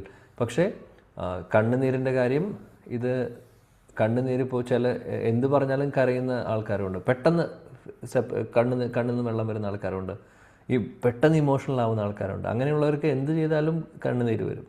അപ്പോൾ ആ കണ്ണുനീര് വരുമ്പോൾ നാമം ചൊല്ലുമ്പോഴും കണ്ണുനീര് വരാം. സിനിമ കാണുമ്പോൾ ആരെങ്കിലും മരിക്കുകയാണെങ്കിൽ, സീരിയലിലോ സിനിമയിലോ മരിക്കുന്നുണ്ടെങ്കിൽ അവിടെയും കണ്ണുനീര് വരുന്നുണ്ടെങ്കിൽ ആ കണ്ണുനീരും നാമം ചൊല്ലുമ്പോൾ തോന്നുന്ന കണ്ണുനീരും അതേ വ്യക്തിക്ക് തന്നെ ഏത് സിറ്റുവേഷനിലും അങ്ങനെയാണെങ്കിൽ അതിൻ്റെ അർത്ഥം നാമം ചൊല്ലുമ്പോൾ കിട്ടുന്ന കണ്ണുനീര് എക്സ്റ്റസി അല്ല, അത് നമ്മുടെ ഇമോഷൻ്റെ പ്രോബ്ലമാണ്. അപ്പോൾ ഇതെല്ലാം നാച്ചുറലി വരേണ്ടതാണ്, നമ്മൾ വിചാരിക്കുന്ന പോലെയല്ല. മഹാപ്രഭുവിൻ്റെ ലീലയിൽ കാണാം, മഹാപ്രഭു ജഗന്നാഥപുരിയിൽ നിൽക്കുന്ന സമയത്ത്, നമ്മളിനി മുന്നോട്ട് മധ്യലീല അന്ത്യലീലയിലൊക്കെ കാണാം, പുരിയിൽ നിൽക്കുമ്പോൾ പറയുന്നു സിറിഞ്ച് പോലെ എന്നാണ്, അങ്ങനെയാണ് അവിടെ എക്സ്പ്ലെയിൻ ചെയ്യുന്നത് ശ്രീല കൃഷ്ണദാസ് കൈലാസ് ഗോസ്വാമി. സിറിഞ്ച് പോലെയാണ് കണ്ണിൽ നിന്ന് കണ്ണുനീര് പോകുന്നത്. അതായത് ആ ഒരു ഫോഴ്സിൽ, സിറിഞ്ചിൽ നിന്ന് എങ്ങനെയാണ് നമ്മളിങ്ങനെ സിറിഞ്ചിൽ നിന്ന് ഒരു ഇത് എന്തെങ്കിലും നമ്മൾ ഇത് പ്രസ് ചെയ്ത് കഴിഞ്ഞാൽ അതിൽ നിന്ന് വല്ല ഫോഴ്സിൽ പോകും അല്ലേ. അപ്പോൾ അതേപോലെ കണ്ണുനീര് താഴോട്ട് ഒഴുകല്ല, അതിങ്ങനെ പോകുന്നത്, ഇങ്ങനെ പോയി ജഗന്നാഥൻ്റെ ശരീരത്തിൽ കൊള്ളുന്നു. അതായത് ഇത്ര ദൂരം പറയുന്നു, ഈവൻ ഗരുഡസ്തംഭത്തിൽ നിന്ന് ജഗന്നാഥൻ്റെ അടുത്ത് കുറച്ച് ദൂരമുണ്ട്, അടുത്തല്ല. അപ്പോൾ അത്രമാത്രം അതാണ് മഹാപ്രഭുവിൻ്റെ അഷ്ടസാത്വിക വികാരങ്ങൾ. നമുക്ക് ഒരിക്കലും കമ്പയർ ചെയ്യാനോ ചിന്തിക്കാനോ പറ്റാത്തൊരു ലെവലിലാണ്. കാര്യം രാധാ റാണിയാണ് മഹാപ്രഭു. എന്തുകൊണ്ടാണ് മഹാപ്രഭു എന്ന് വിളിക്കുന്നത്? മഹാപ്രഭു എന്ന് പറഞ്ഞു കഴിഞ്ഞാൽ ഓക്കെ, പല അർത്ഥങ്ങളും ഉണ്ട്. പ്രഭു എന്ന് പറഞ്ഞു കഴിഞ്ഞാൽ മാസ്റ്റർ, മഹാപ്രഭു എന്ന് പറഞ്ഞു കഴിഞ്ഞാൽ അതായത് വളരെ ശ്രേഷ്ഠനായിട്ടുള്ള മാസ്റ്റർ, അതൊരു അർത്ഥമുണ്ട്. പക്ഷേ വേറൊരു അർത്ഥം കൂടെ, മഹാ എന്ന് പറയുന്നതിന് വേറെ അർത്ഥമുണ്ട്, മഹാഭാവ. മഹാഭാവം എന്ന് പറയുന്നത് രാധാറാണിക്ക് മാത്രം ഫീൽ ചെയ്യുന്ന ആ ഭാവമാണ് കൃഷ്ണനോടുള്ള സ്നേഹം, കൃഷ്ണപ്രേമത്തിലുള്ളത്. ആ മഹാഭാവ സ്വരൂപിണി രാധാ ഠാക്കൂറാണി. ആ മഹാഭാവം മഹാപ്രഭു എന്ന് പറയുന്ന മഹാഭാവം ഉള്ള പ്രഭു, അതായത് കൃഷ്ണൻ. കൃഷ്ണൻ രാധാറാണിയുടെ മഹാഭാവത്തെ അദ്ദേഹം ആസ്വദിക്കുകയാണ്, അല്ലെങ്കിൽ മഹാഭാവത്തെ അദ്ദേഹം ഫീൽ ചെയ്തുകൊണ്ടിരിക്കുകയാണ് ചൈതന്യ മഹാപ്രഭുവിൻ്റെ ലീലയിലൂടെ. അപ്പോൾ ആ മഹാപ്രഭുവിനെ നമുക്ക് ആരുമായിട്ട് കമ്പയർ ചെയ്യാൻ സാധിക്കില്ല. എന്നാലും നമ്മളെ പഠിപ്പിക്കുന്നു. അപ്പോൾ ഇതായിരിക്കണം പ്രഭുപാദ് പറയുന്നു ഒരു ഭക്തൻ്റെ അഭിലാഷം അല്ലെങ്കിൽ ഒരു ആസ്പിറേഷൻ. അതായത് നാമം ചൊല്ലുമ്പോൾ നാച്ചുറലായിട്ട്, ആർട്ടിഫിഷ്യൽ നാച്ചുറലായിട്ട് വരണമെന്നുള്ളത്. അപ്പോൾ നമ്മുടെയൊക്കെ ഒരു അവസ്ഥ എവിടെയാണെന്ന് അറിയില്ല. നമ്മളൊക്കെ മെക്കാനിക്കൽ ആയിട്ടാണ് ഇതെല്ലാം ചെയ്തുകൊണ്ടിരിക്കുന്നത്. ജപം, നാമം ഒരു സ്ഥലത്തേക്ക് പോകുന്നു, മനസ്സ് വേറെ സ്ഥലത്തേക്ക് പോകുന്നു, ചിലപ്പോൾ ഉറങ്ങുന്നു, ചിലപ്പോൾ പല കാര്യങ്ങളും, ഓഫീസിലെ കാര്യം ചിന്തിക്കുന്നു, വീട്ടിലെ കാര്യം ചിന്തിക്കുന്നു, ഒരുപാട് പ്ലാനിങ്ങുകൾ നമ്മൾ ചെയ്യുന്നു. ഇതാണ് ഏറ്റവും അപകടം. അപകടം എന്നല്ല, ഏറ്റവും തമാശ എന്താണെന്ന് വെച്ചാൽ നാമം ജപിക്കാൻ ഇരിക്കുമ്പോഴാണ് കംപ്ലീറ്റ് പ്ലാൻ നമ്മുടെ മുമ്പിൽ വരിക. അല്ലാതെ നമ്മൾ ഇരുന്നൊരു പേപ്പർ മേനെ എടുത്തു കഴിഞ്ഞാൽ ഒന്നും ഓർമ്മ വരില്ല, ഇന്ന് എന്തൊക്കെ ചെയ്യണമെന്ന് ഓർത്താലോ അല്ലെങ്കിൽ പ്ലാൻ. പക്ഷെ നാമം ജപിക്കാൻ കറക്റ്റായിട്ട് മാലയെടുത്ത് നമ്മളിരിക്കുമ്പോൾ എല്ലാ പ്ലാനും നമ്മുടെ മുമ്പിലേക്ക് വരും. അപ്പോൾ ജപിക്കുന്നത് വേറെ വഴിക്ക് പോകുന്നു, പ്ലാൻ ചെയ്തുകൊണ്ടിരിക്കുകയാണ് അന്നത്തെ ദിവസത്തെ കാര്യങ്ങൾ. അപ്പോൾ ഇതെല്ലാം ഇങ്ങനെയൊക്കെ ആയിക്കഴിഞ്ഞാൽ ഈ ഒരു ഫീലിങ്സ് ഒന്നും ഉണ്ടാവില്ല. അപ്പോൾ ഫൈനലി അല്ലെങ്കിൽ നമ്മുടെ ഗോൾ ഇതാണ്, ഇതായിരിക്കണം. ഈ ഒരു ദിവസം നമുക്ക് ഇതൊക്കെ അനുഭവിക്കാൻ സാധിക്കണം.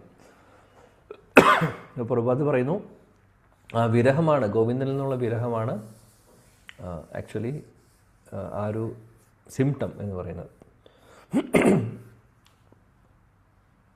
Okay, very important. ശ്ലോകം 82. ഹാസായ നാചായ മോരെ കരായ ക്രന്ദന ഏതശൂനി ഗുരു ഹസി ബലില വചന. ഹരേ കൃഷ്ണ. ഓം നമോ ഭഗവതേ വാസുദേവായ. ഹാസായ നാചായ മോരെ കരായ ക്രന്ദന ഏതശൂനി ഗുരു ഹസി ബലില വചന. വിവർത്തനം ആൻഡ് ഭാവാർത്ഥം by his divine grace A.C. Bhaktivedanta Swami Prabhupad ശിലാ പ്രഭുപാദ് കി ജയ്. വിവർത്തനം. പ്രേമഭാവത്തോടെയുള്ള മഹാമന്ത്ര ജപം എന്നെ നൃത്തം ചെയ്യിക്കുകയും ചിരിപ്പിക്കുകയും കരയിക്കുകയും ചെയ്യുന്നു.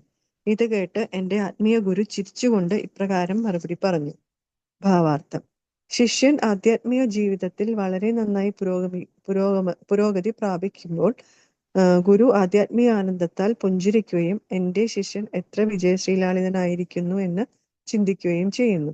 സംതൃപ്തനായ ഗുരു പുഞ്ചിരിക്കുകയും ശിഷ്യന്റെ ആധ്യാത്മിക പുരോഗതിയിൽ ആനന്ദം അനുഭവിക്കുകയും ചെയ്യുന്നത് മുട്ടുകളിൽ എഴയുവാനോ എഴുന്നേറ്റ് നിൽക്കുവാനോ ശ്രമിക്കുന്ന തന്റെ ശിശുവിന്റെ പ്രവർത്തികൾ ചിരിച്ചുകൊണ്ട് ആസ്വദിക്കുന്ന ഒരു പിതാവിനെ പോലെയാണ്.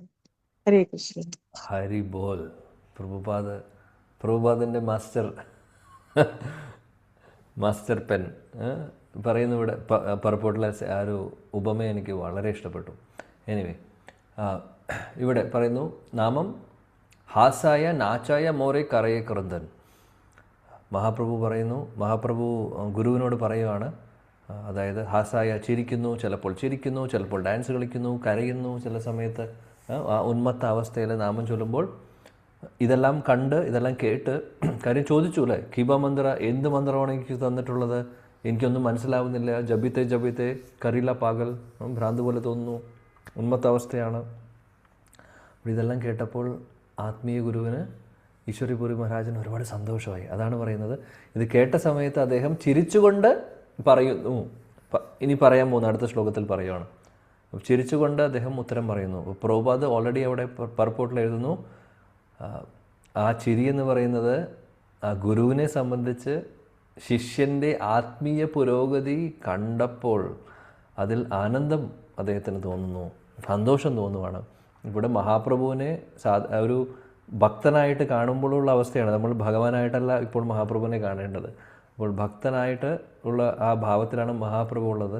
ഈശ്വരപുരി മഹാരാജാണെങ്കിൽ ശരിക്കും പറയുകയാണെങ്കിൽ ഈശ്വരപുരിയാണോ മഹാരാജാണോ മഹാപ്രഭുവാണോ വലിയ സ്ഥാനമുള്ളത്? മഹാപ്രഭു കൃഷ്ണനാണ്, ഈശ്വരപുരി മഹാരാജ് അദ്ദേഹത്തിൻ്റെ ഭക്തനാണ്.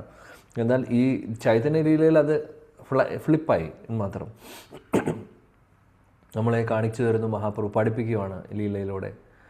അപ്പോൾ അദ്ദേഹം ഇപ്പോൾ ഗുരുവിൻ്റെ റോളാണ് എടുക്കുന്നത്. അപ്പോൾ ഗുരു അപ്പോൾ കാണുവാണ് ശിഷ്യൻ ചോദിക്കുന്ന ചോദ്യവും അദ്ദേഹത്തിൻ്റെ അവസ്ഥയും കാണുമ്പോൾ ഗുരുവിന് മനസ്സിലാവുകയാണ്, അതായത് എൻ്റെ ശിഷ്യൻ വളരെ വളരെ നന്നായി പ്രോഗ്രസ് ചെയ്തിട്ടുണ്ട് എന്നുള്ളത്. പ്രഭുപാദ് പറയുന്നു, അതുകൊണ്ടാണ് അദ്ദേഹം ചിരിച്ചുകൊണ്ട് പറയാൻ പോകുന്നത് എന്നുള്ളത് ഓൾറെഡി പ്രഭുപാദ് പറയും. എന്നിട്ട് മനോഹരമായിട്ടുള്ളൊരു ഉപമ പ്രഭുപാദ് പറയുന്നത് എന്താണെന്ന് വെച്ചാൽ, ഒരു ചെറിയ കുട്ടി നടക്കാൻ പഠിക്കുന്ന സമയത്ത് പലപ്പോഴും നടക്കുന്നു വീഴുന്നു അല്ലേ, അങ്ങനെ ഒരുപാട് കഴിഞ്ഞ് ഒരു ദിവസം എഴുന്നേറ്റ് നടക്കുന്ന സമയത്ത് സന്തോഷം എത്ര ഉണ്ടാവും അച്ഛനും അമ്മയ്ക്കും. അതേപോലെ ഒരു ആത്മീയ ഗുരുവിന് അദ്ദേഹത്തിൻ്റെ ശിഷ്യർ അവരുടെ പുരോഗമനം കാണുമ്പോൾ, ആത്മീയ തലത്തിൽ അവരുടെ സ്പിരിച്വൽ പ്രോഗ്രസ് കാണുമ്പോൾ ഗുരുവിൻ്റെ ഹൃദയത്തിൽ ഒരുപാട് സന്തോഷം ഉണ്ടാവും. ഈ ഒരു കാര്യം നമ്മൾ എപ്പോഴും ഓർക്കണം. മനോഹരമായിട്ടുള്ളൊരു പോയിൻ്റാണ് എല്ലാ ശിഷ്യർക്കും, നമ്മൾക്ക് എല്ലാവർക്കും ആപ്ലിക്കബിൾ ആയിട്ടുള്ള പോയിൻ്റാണ്. നമ്മുടെ ലക്ഷ്യം എന്ന് പറഞ്ഞു കഴിഞ്ഞാൽ ഗുരുവിനെ സന്തോഷിപ്പിക്കുക എന്നുള്ളതാണ്. അതായത് ഗുരുവിൻ്റെ സന്തോഷം, ഗുരുവിൻ്റെ മുഖത്തൊരു പുഞ്ചിരി കൊണ്ടുവരാൻ സാധിക്കുമെങ്കിൽ അതാണ് നമ്മൾ ഓരോരുത്തരും ചെയ്യേണ്ടത്. ദീക്ഷാഗുരുവിൻ്റെയും ശിക്ഷാഗുരുവിൻ്റെയും. ബിക്കോസ് ദീക്ഷാഗുരു ആണെങ്കിലും ശിക്ഷാഗുരു ആണെങ്കിലും നമ്മളെ ഭഗവാനിലേക്ക് എത്തിക്കുകയാണ് ചെയ്യുന്നത്. അവരുടെ ജോലി അങ്ങോട്ടേക്ക് കണക്ട് ചെയ്തുകൊണ്ടിരിക്കുകയാണ് ചെയ്യുന്നത്. അപ്പോൾ അവർ നമ്മളിൽ നിന്ന് ആഗ്രഹിക്കുന്നത് എല്ലാ വ്യാസപൂജ സമയത്തും ദീക്ഷാഗുരുവിന് ഒരുപാട് ഡൊണേഷൻ കൊടുക്കുന്നതോ അല്ലെങ്കിൽ പുതിയ സന്യാസ വസ്ത്രം കൊടുക്കുന്നതോ, ഇനി അത് ദീക്ഷാഗുരു ശിക്ഷാഗുരുവിന് വ്യാസപൂജയല്ല, അല്ലെങ്കിൽ പിറന്നാളിന് അല്ലെങ്കിൽ വേറെ എന്തെങ്കിലും ഒക്കേഷനിൽ മുണ്ടും കൂർത്തയും കൊടുക്കുന്നു, അല്ലെങ്കിൽ ഉപരി വസ്ത്രം മുണ്ടും കൊടുക്കുന്നു.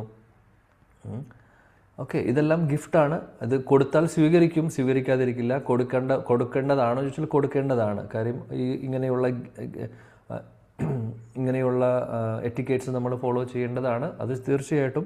പക്ഷേ ഇതിനേക്കാൾ കൂടുതൽ അത് എക്സ്റ്റേണൽ ആയിട്ടുള്ളൊരു കാര്യമാണ്, അത് മെറ്റീരിയൽ ആയിട്ടുള്ളൊരു ഗിഫ്റ്റാണ് നമ്മൾ കൊടുക്കുന്നത്. പക്ഷേ അതിനേക്കാൾ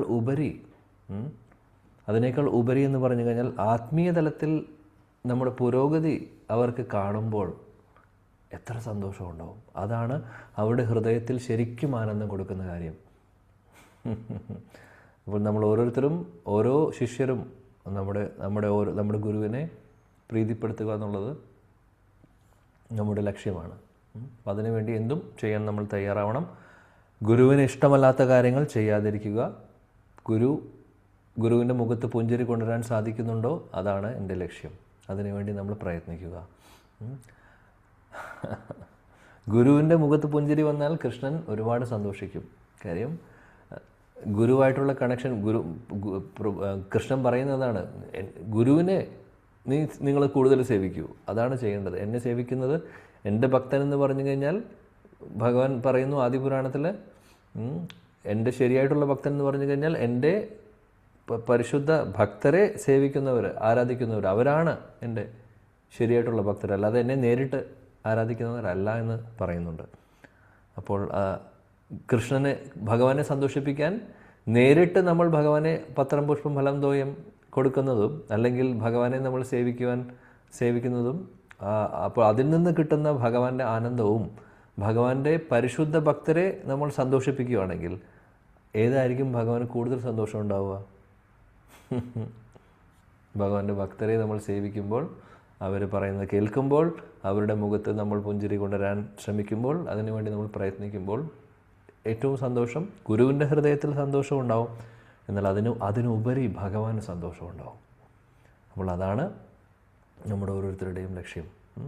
പ്രഭുപാദ്, നമ്മുടെ ഗുരു,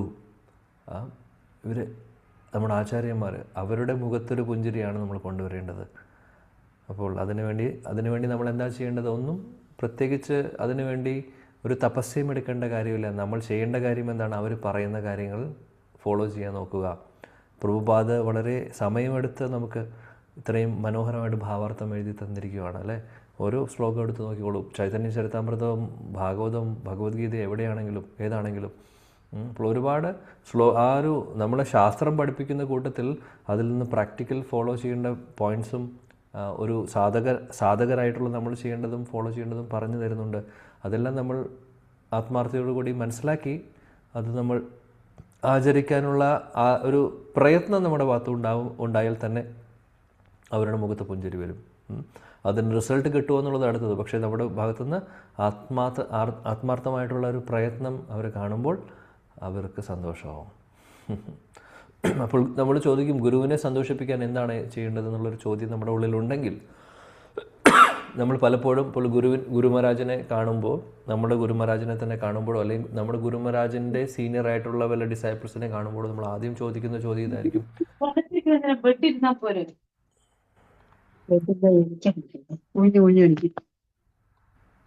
ഹരേ കൃഷ്ണ.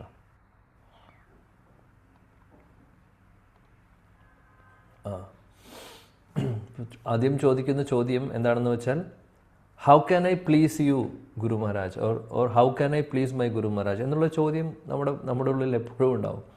അവരെ പ്ലീസ് ചെയ്യാൻ വേണ്ടി ഏറ്റവും പ്രധാനപ്പെട്ട കാര്യം, മോസ്റ്റ് ഇമ്പോർട്ടൻറ്റ് കാര്യം എന്താണെന്ന് വെച്ചാൽ അതായത് ചിലപ്പോൾ ഗുരുവിൻ്റെ പ്രൊജക്ട്സ് സപ്പോർട്ട് ചെയ്യുക അല്ലെങ്കിൽ അങ്ങനെയുള്ള കാര്യങ്ങൾ, അതാണോ ഗുരുവിനെ കൂടുതൽ പ്ലീസ് ചെയ്യുന്നത്? അല്ല, ഗുരുവിനെ ഏറ്റവും കൂടുതൽ പ്ലീസ് ചെയ്യുന്നത് എന്താണെന്ന് വെച്ചാൽ നല്ല ഭക്തരായി മാറുക എന്നുള്ളത്. അവരുടെ ആഗ്രഹം അതാണ്. നമ്മളെല്ലാവരും ശുദ്ധ ഭക്തരായി മാറണം എന്നുള്ള ആഗ്രഹമാണ് ഗുരുജനങ്ങൾക്കുള്ളത്. പ്രഭുപാദനും നമ്മുടെ ഗുരുവിനും എല്ലാ ഗുരുജനങ്ങൾക്കും ആചാര്യന്മാർക്കുള്ളത്. അപ്പോൾ ആ ഒരു ആഗ്രഹത്തിലേക്ക് അല്ലെങ്കിൽ ആ ഒരു കാര്യത്തിലേക്ക് നമ്മുടെ പുരോഗതി കാണുമ്പോഴാണ് അവർക്ക് ഏറ്റവും സന്തോഷം തോന്നുന്നത്. ഇപ്പോൾ നമ്മൾ ഗുരുവിന് ചിലപ്പോൾ ഒരു പക്ഷേ ഒരു ഇൻസ്റ്റിറ്റ്യൂഷനിലാവുമ്പോൾ ചിലപ്പോൾ അദ്ദേഹത്തിൻ്റെ അടിയിൽ ചിലപ്പോൾ ഒരു ടെമ്പിൾ പ്രൊജക്റ്റ് ഉണ്ടാവും, അല്ലെങ്കിൽ വേറെ പ്രൊജക്ട്സ് പല കാര്യങ്ങളും ഉണ്ടാവും. അപ്പോൾ അതിൽ ഡൊണേഷൻ കൊടുക്കുന്ന കാര്യം ഓക്കെ, അതൊക്കെ വലിയ നല്ല കാര്യമാണ്. അത് കൊടുക്കണം, കൊടുക്കണ്ട എന്നല്ല, പക്ഷെ അത് കൊടുക്കണം. എന്നാൽ അതിനുപരി അപ്പോൾ അത് കൊടുക്കുമ്പോൾ അദ്ദേഹത്തിന് സന്തോഷമുണ്ടോ, എൻ്റെ പ്രൊജക്റ്റിൽ സപ്പോർട്ട് ചെയ്യുന്നുണ്ട്, ശരി. എന്നാൽ അതിനുപരി നമ്മളിൽ നിന്ന് പ്രതീക്ഷിക്കുന്നത് എന്താണോ ആചാര്യന്മാരുടെ ടീച്ചിങ്സ്, എന്താണോ ഭഗവാൻ കൃഷ്ണനും ചൈതന്യ മഹാപ്രഭുവും ആഗ്രഹിക്കുന്നത്, അത് തന്നെയാണ് ഇവരും ആഗ്രഹിക്കുന്നത്. നമ്മളെല്ലാവരെയും നല്ല ഭക്തരായി കാണുക എന്നുള്ളത്. അപ്പോൾ അതാണ് നമ്മുടെ ലക്ഷ്യവും. അതിനുവേണ്ടി നമ്മൾ കാര്യങ്ങൾ ചെയ്യുമ്പോൾ ഗുരുവിന് സന്തോഷവും ഭഗവാനും സന്തോഷവും. അപ്പോൾ ആ ഒരു ചോദ്യം, ഇനി നമ്മൾ ഗുരുവിനെ പ്ലീസ് ചെയ്യാൻ എന്താണ് ഞാൻ ചെയ്യേണ്ടത് എന്നുള്ളതിന് ചോദ്യത്തിന് ഉത്തരം ഇതാണ്.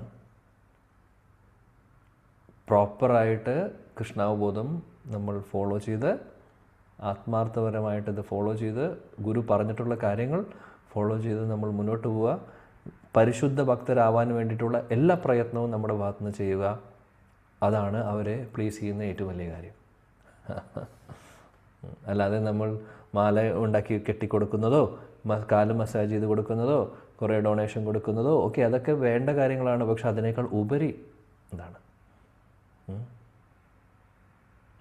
എപ്പോഴും നമ്മൾ കൃഷ്ണാവബോധത്തിലാണെങ്കിൽ, ആത്മാർത്ഥതയോടുകൂടി എല്ലാം ഫോളോ ചെയ്യുന്നുണ്ടെങ്കിൽ ഏറ്റവും കൂടുതൽ സന്തോഷിക്കുന്നത് ഗുരുവായിരിക്കും. ഓക്കെ, ശ്ലോകം 83.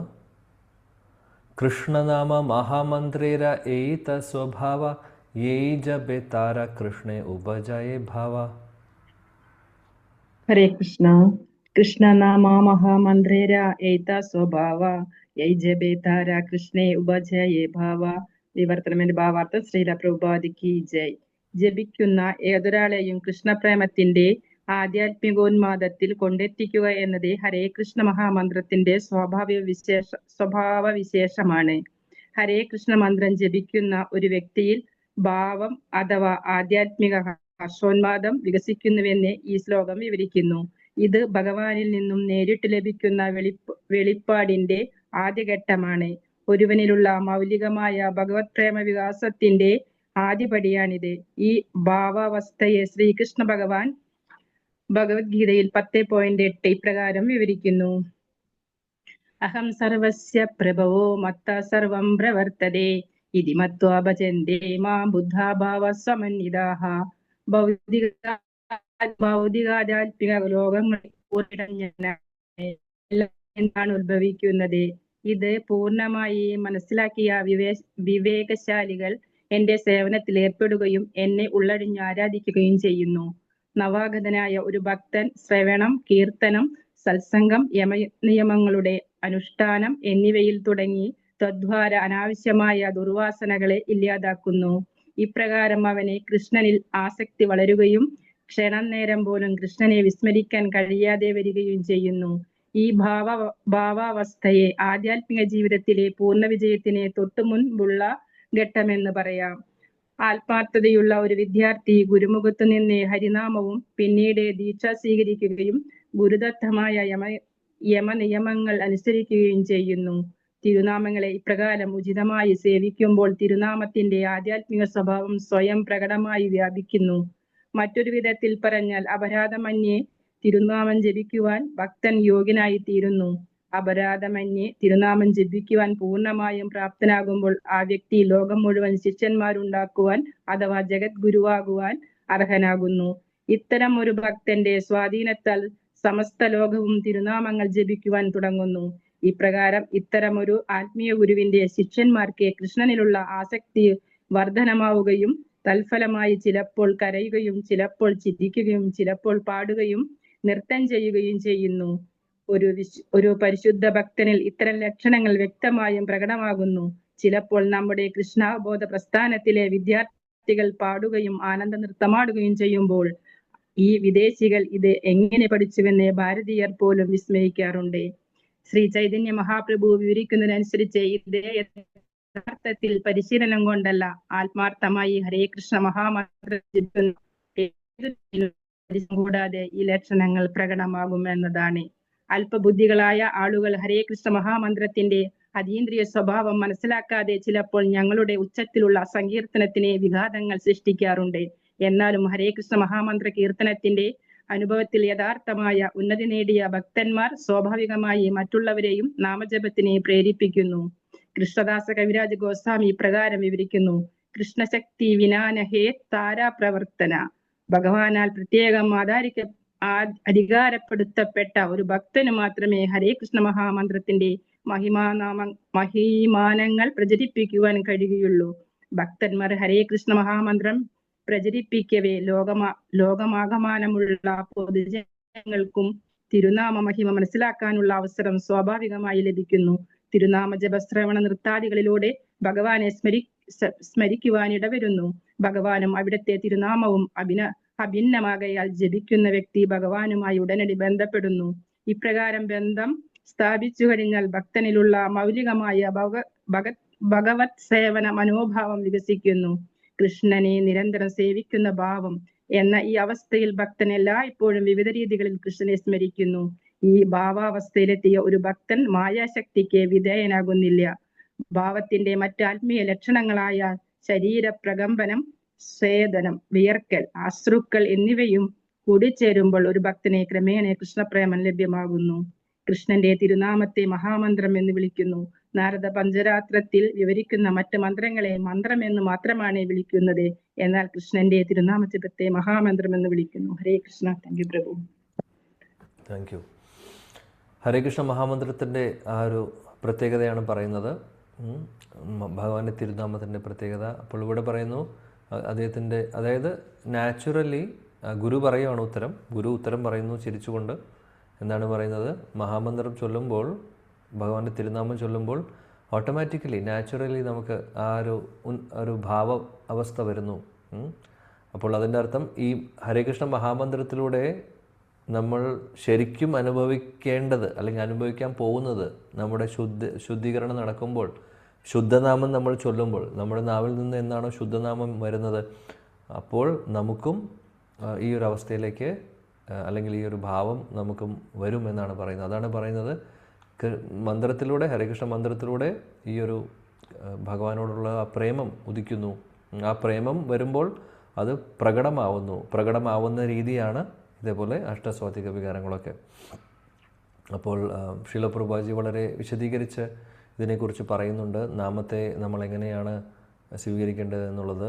അതായത് ശുദ്ധനാമം ഗുരുവിൽ നിന്ന് നമ്മൾ ആദ്യം നാമം കിട്ടുന്നു, മന്ത്രം കിട്ടുന്നു. മന്ത്രത്തിൽ മഹാമന്ത്രം പിന്നീട് നമ്മൾ ചൊല്ലി ആ നാമാപരാധത്തിൽ നിന്ന് മാറി ശുദ്ധനാമത്തിലേക്ക് നമ്മൾ ഉയരുമ്പോൾ, ആ ഒരു സ്റ്റേജിലേക്ക് വരുമ്പോൾ നമുക്കും ഗുരുവാകാനുള്ള ഒരു എലിജിബിലിറ്റി ആവുന്നു എന്നാണ് പ്രഭുപാദ് പറയുന്നത്. അതായത് അങ്ങനെയുള്ള ഒരാൾക്ക്, അതായത് ശുദ്ധനാമം ചൊല്ലുന്ന ഒരാൾക്ക് ജഗദ്ഗുരുവിൻ്റെ ഒരു പൊസിഷനിലേക്കൊക്കെ വരാൻ സാധിക്കുകയുള്ളൂ. മാത്രമല്ല കൃഷ്ണശക്തി നഹി വീണ നഹി താരപ്രവർത്തൻ.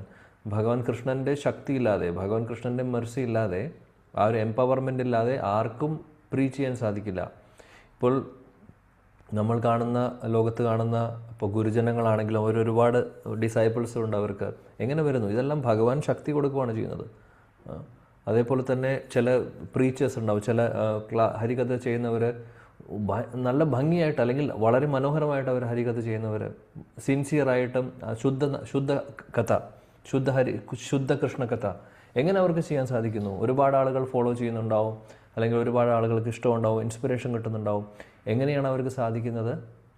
കൃഷ്ണശക്തി, കൃഷ്ണൻ അവരിലൂടെ ശക്തി സഞ്ചരിപ്പിക്കുന്നു. അതുകൊണ്ട് അവർക്കത് സാധിക്കുന്നു. കൃഷ്ണശക്തി വീണാനഹി താരപ്രവർത്തൻ. കൃഷ്ണൻ്റെ ശക്തിയില്ലെങ്കിൽ അല്ലെങ്കിൽ ഭഗവാന്റെ അനുഗ്രഹം ഇല്ലെങ്കിൽ ഇത് നടക്കില്ല എന്നുള്ളതാണ് പറയുന്നത്. അപ്പോൾ ഭാവമാണ് ഈ നാമത്തിലൂടെ നമ്മൾ നാമം ചൊല്ലി ആ ഭാവം നമ്മളിലേക്ക് പതുക്കെ ആ ശുദ്ധനാമം ചൊല്ലുമ്പോൾ ചൊല്ലുന്നതോടുകൂടി നമുക്ക് ഇതെല്ലാം അനുഭവിക്കാൻ സാധിക്കും. അപ്പോൾ എന്താണെങ്കിലും നമുക്ക് നമ്മുടെ പ്രയോജനം അല്ലെങ്കിൽ നമ്മുടെ ഗോളാണ് ഇതെല്ലാം.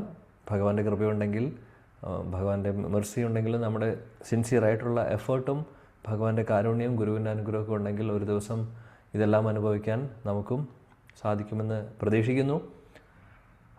ഗോസ്വാമിമാർ വൃന്ദാവനത്തിൽ നടക്കുന്നത് പോലെ ഹേ രാധേ വ്രജദേവികേ ച ലളിതേ ഹേ നന്ദസൂനോ കുതഃ ശ്രീ ഗോവർദ്ധന കൽപ്പപാദപതലേ കാളിന്ദി വനേ കുതഃ. അല്ലേ? അതായത് അവർ വൃന്ദാവനത്തിലൂടെ ഓടി നടന്ന് പറയുകയാണ്, ഓ കൃഷ്ണ, ഓ രാധേ, ഹേ രാധേ വ്രജദേവികേ, ഓ ച ലളിത സഖി, ഓ നന്ദസൂനോ, ഓ കൃഷ്ണ കുതഃ, എവിടെയാണ് നിങ്ങൾ? അതായത് നേരത്തെ നമ്മൾ കഴിഞ്ഞ ശ്ലോകത്തിൽ പറഞ്ഞ പോലെ ആ വിരഹമാണ്. എവിടെയാണ് എന്ന് ചോദിച്ചു. ഗോവർദ്ധന, ശ്രീ ഗോവർദ്ധന കൽപ്പ പാദപതലേ, ഗോവർദ്ധന പർവ്വതത്തിൻ്റെ ചുവട്ടിലാണോ, അതോ കാളിന്തി തീരത്താണോ, യമുനാ തീരത്താണോ, എവിടെയാണ് നിങ്ങൾ? കുത്തഹ, എവിടെയാണ്? കരഞ്ഞുകൊണ്ട് അവർ നടക്കുവാണ്. അപ്പോൾ ഈ ഒരു ഭാവമൊക്കെ വരണമെങ്കിൽ ആ ഒരു ഭഗവാന്റെ കൃപ നമുക്ക് ആവശ്യമാണ്. കൃപ നമുക്ക് വേണമെങ്കിൽ, ആ ശക്തി നമ്മളിലേക്ക് സഞ്ചരിക്കണമെങ്കിൽ നമ്മുടെ ആത്മാർത്ഥമായിട്ടുള്ള പ്രയത്നവും പ്രാർത്ഥനയും ഒക്കെ ഇതിൽ ആവശ്യമാണ്. അപ്പോൾ ശ്രവണം, കീർത്തനം ആണ് നമ്മളെ ഇതിലേക്ക് എത്തിക്കുന്നത്. ആത്മാർത്ഥമായിട്ട് ഫോളോ ചെയ്ത് മുന്നോട്ട് പോകുമ്പോൾ ഇതെല്ലാം സാധിക്കും. ഓക്കെ, അപ്പോൾ ഞാനിവിടെ നിർത്തുന്നു. സമയമായി. നമ്മളെപ്പോഴും 5 മിനിറ്റ് മുമ്പ് നിർത്തേണ്ടതായിട്ടുണ്ട്. അടുത്തൊരു ക്ലാസ് ഈ ഒരു അക്കൗണ്ടിൽ നടക്കുന്നതുകൊണ്ട് അപ്പോൾ എല്ലാവർക്കും പ്രാർത്ഥിക്കാം. നമുക്ക് ഭഗവാന്റെ കൃപ ഉണ്ടെങ്കിൽ ഒരു ദിവസം നമുക്കും ഇതൊക്കെ അനുഭവിക്കാൻ സാധിക്കട്ടെ. ആഗ്രഹിക്കാം, പ്രാർത്ഥിക്കാം. श्रील प्रभुपाद की जाय, श्रील कृष्णदास कविराज गोस्वामी की जाय, श्री चैतन्य चरितामृत की जाय, शचिनंदन श्री गौर हरि की जाय, श्री नित्यानंद प्रभु की जाय, श्री वृंदावन धाम की जाय, श्री मायापुर नवदीप धाम की जाय, श्री पुरुषोत्तम क्षेत्र जगन्नाथपुरी धाम की जाय. जय जय श्री राधे श्याम निताय गौर प्रेमानंदे. Thank you. हरे कृष्णा. हरे कृष्णा प्रभु जी. Thank you. प्रणाम.